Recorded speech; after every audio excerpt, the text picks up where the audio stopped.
Okay? So read this.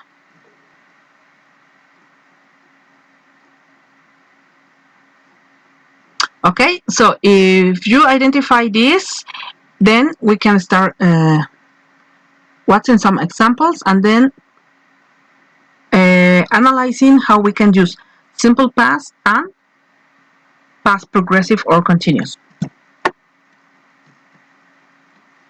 Well, what is the structure of this time? The past continuous tense is formed as follows in positive, negative, or interrogative or questions. Yes, to make questions. So, first we have the subject and then the auxiliary verb to be. I suppose you already know the conjugation of the verb to be, is, are, okay?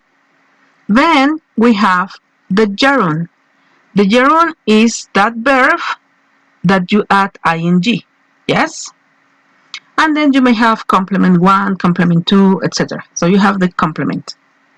In order to make the negative, we have the subject, right? The auxiliary verb to be plus not. So that's going to be the negative. I am not, you are not, he is not, and so forth, right? And then a gerund again and the complement. To make questions, remember, since verb to be is my auxiliary, remember that we always place the auxiliary before the subject. In this case, are you, is he, are they, am I, and then the gerund and the complements. Let's see some examples. I was listening to a lecturer. I was going upstairs. My sister was walking to work. Time was passing by. She was reading an interesting book. He was deciding which book to choose. They were having fun. We were sharing sometimes after school. They were playing computer games. My brother was standing at his ceremony. They were paying attention at the meeting. Yes? So we have here the basic structure, subject, verb to be, and gerund. If it is negative, just try to make some examples. They weren't paying attention at the meeting. They weren't playing computer games. My brother wasn't standing at his sermon. They weren't having fun. So you have to add this particle not to the verb to be, and then you have the negatives, right? And in questions, remember to place the auxiliary before the subjects. But well, continuing with these examples, we have. So, sometimes you want to describe an action in the past, right? And you have to decide what do you want to express.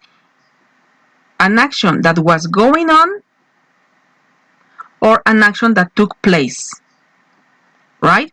That is, sometimes we can combine two actions that were going on, or one action that was going on when another action took place. For these examples, I'm going to take this. Action 1 is an ongoing action, and action 2 is an action that took place. In this case, we are going to join or connect these two sentences using when or while. Yes?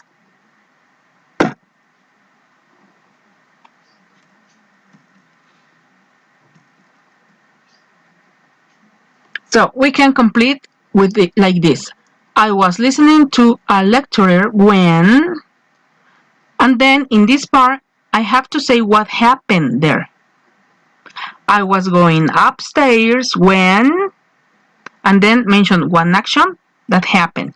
This second action is going to be expressed in simple past.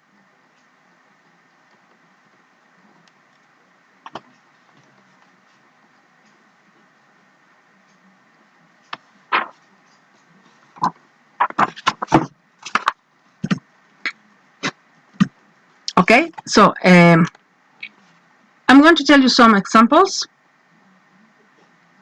using or combining these two kinds of sentences. For example, they were eating in the restaurant when we called them. It was raining when I left home. When you telephoned, I was having dinner. They were traveling in Europe when the war broke out.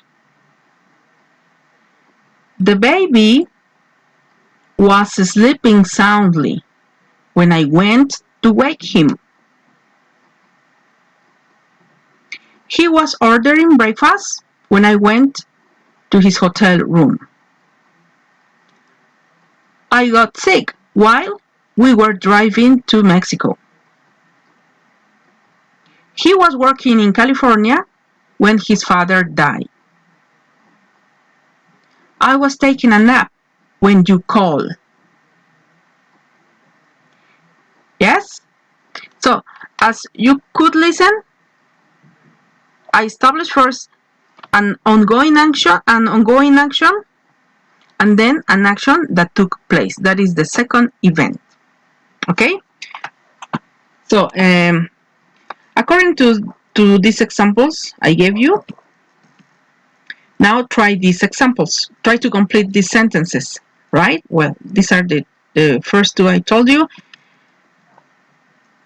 Next, my sister was walking to work when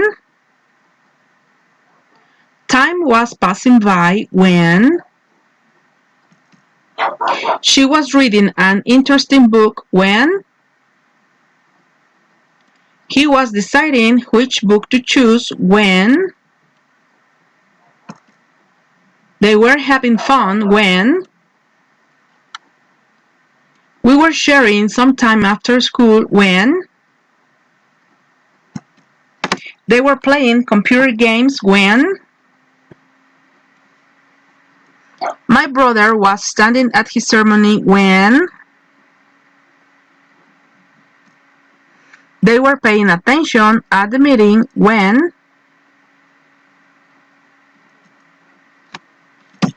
Okay, so try this exercise.